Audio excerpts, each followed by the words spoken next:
Did you know that nearly 20% of small businesses fail within their first year? That's a staggering statistic that catches many aspiring entrepreneurs off guard. In fact, according to the U.S. Bureau of Labor Statistics, only about 50% survive 5 years, and just 1/3 make it to 10 years. If you're thinking about starting a small business, you might be walking into a trap you didn't see coming. Many people believe owning a small business is the key to financial freedom. They dream of quitting their day job, being their own boss, and enjoying a comfortable retirement. But the reality is often different. Running a small business can be exhausting, and without the right strategies, it might keep you working harder than ever without a clear path to retirement. In this video, we'll explore why you will never retire with a small business, and what you can do about it. We'll dive into shocking truths about the time commitment, the financial risks, and the common mistakes that keep small business owners stuck. But don't worry. We'll also uncover actionable strategies to help you reclaim your time and build a business that truly works for you. So, stay tuned to discover how you can turn your small business into a valuable asset rather than a lifelong job. Get ready to rethink everything you thought you knew about entrepreneurship. Chapter 1. The Illusion of Freedom. Why small business is a trap. At first, owning a small business feels like freedom. You're no longer answering to anyone but yourself. But let's be real. Is it freedom if you're working 60-80 hours a week? A survey by the U.S. Small Business Administration, SBA, found that 62% of small business owners work more than 50 hours a week, and nearly 80% work weekends. The problem is that many small businesses rely on their owner for day-to-day operations. You may escape your corporate boss, but suddenly, you become a slave to your business. If you're always in the shop, answering emails, or solving client problems, you can't step away. No vacations. No downtime. And, unfortunately, no retirement plans. Consider this. If you're not building a business that can run without you, you're not building a business, you're just creating a job for yourself. Michael Gerber, in his book The E-Myth Revisited, highlights this exact problem. He argues that most entrepreneurs fall into the technician trap, where they're too involved in their business and fail to think like business owners. The solution? Create processes that don't depend on you. Start with delegating smaller tasks, and aim to automate key operations. It's not easy, but without this shift, the business will never truly give you the freedom you want. Chapter 2. The owner syndrome. When you can't step away. Here's another harsh truth. Many small business owners believe they're irreplaceable. That's what I call owner syndrome.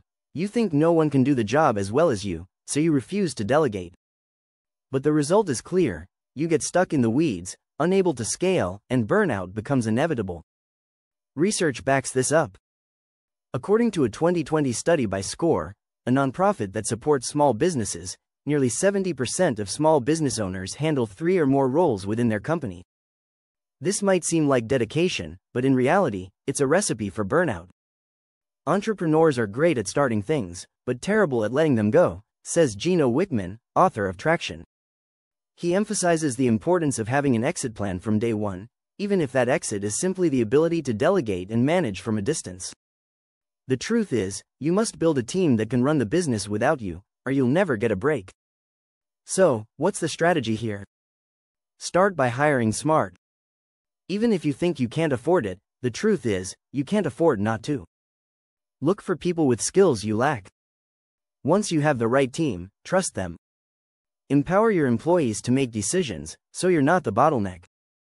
Over time, this reduces your direct involvement and gives you the ability to focus on growth, or even take time off. Chapter 3. The Profit Myth. Why revenue isn't wealth. Let's get one thing straight. Revenue is not the same as wealth. Too many small business owners confuse making money with building wealth, but there's a big difference. According to the National Federation of Independent Business, NFIB, 64% of small businesses either break even or lose money in their first few years. And even once you're turning a profit, it doesn't mean you're set for retirement. Here's the thing. Revenue comes and goes, but wealth is what you build for the future. A business can generate a lot of sales, but if it's not profitable after expenses, or if those profits aren't being reinvested or saved, it won't build long-term financial security. Simply put, cash flow alone won't pay for retirement. In his book Profit First, Mike Michalovic talks about how most entrepreneurs operate on what he calls the leftover model, where profit comes last. His advice? Flip the formula. Revenue, profit equals expenses. In other words, always take your profit first, then use what's left to cover expenses. This forces you to budget smarter and build wealth over time. But profit isn't enough if you don't invest it wisely. Whether it's in real estate, stocks, or another business, building passive income streams is key. According to a report by the Small Business Administration, only 9% of business owners are prepared for retirement. That's because they never set aside enough profit or diversified their investments outside of the business. So, how do you escape the profit trap? Start paying yourself first. Set up an automatic transfer into a retirement account or an investment fund. Every month, a portion of your profit should be working for your future, not just keeping your business afloat. If you're finding value in this content, don't forget to subscribe for more insights and strategies on turning your small business into a true asset. Chapter 4. The Exit Strategy. Mirage. Who's really going to buy your business? Most small business owners dream of selling their company one day and sailing into the sunset. But here's a tough question. Who's actually going to buy it? A lot of people don't think about this until it's too late. According to the Exit Planning Institute, nearly 80% of businesses put on the market don't sell. That's a sobering statistic. Why is it so hard to sell a small business? One major reason is that many businesses are too dependent on the owner. If you're the face of the company and handle everything, the business won't seem valuable to potential buyers. It's risky for them because if you leave, what's left? Buyers want something they can take over without worrying about a drop in sales or service quality.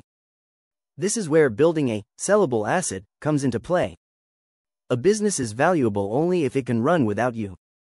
John Warillo, in his book Built to Sell, emphasizes this. To be sellable, a company must be able to thrive without its owner. He recommends creating standardized processes that anyone can follow. Imagine your business as a franchise. Everything should be documented, from how you onboard clients to how you manage inventory. Another key strategy is diversifying your revenue streams. Businesses that rely on a single client or service are harder to sell. You need to create recurring revenue models or add products that reduce the risk for a new owner. Think of it as building stability into your business, so it's attractive to buyers. Finally, start thinking about your exit plan now. A report from the Business Enterprise Institute showed that only 17% of business owners have a written exit strategy. That's a problem because selling a business takes time, often years. The earlier you start preparing, the smoother the transition will be when the right buyer comes along. Chapter 5. The Solution, Scaling, Automation and Passive Income Streams. Here's the good news. You can escape the grind and retire with a small business, but only if you scale it and create passive income. The goal is to build a business that works for you, not the other way. Scaling means growing your business in a way that doesn't require more of your time. One great way to do this is through automation. According to a report by McKinsey & Company, nearly 45% of business activities can be automated. This means using software or systems to handle things like customer follow-up, invoicing, and even marketing. Automation can save you hours each week and allows your business to grow without you constantly stepping in. Next, look at creating recurring revenue. Businesses that rely on one-time sales are harder to scale and much riskier. Instead, think about how you can offer subscription services or long-term contracts. For example, if you run a consulting business, offer clients a monthly retainer instead of just one-off services. This creates stability and makes it easier to predict future income. Another key to scaling is building passive income streams. This might mean investing your business profits into real estate or developing a product that can sell without your direct involvement. Think about online courses, e-books, or digital products that you can sell over and over again without additional work. Warren Buffett famously said, "If you don't find a way to make money while you sleep, you will work until you die."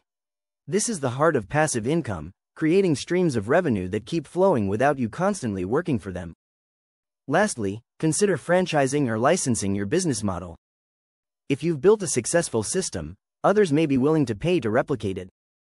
It's a way to grow your business exponentially without expanding your own operations or hiring more staff.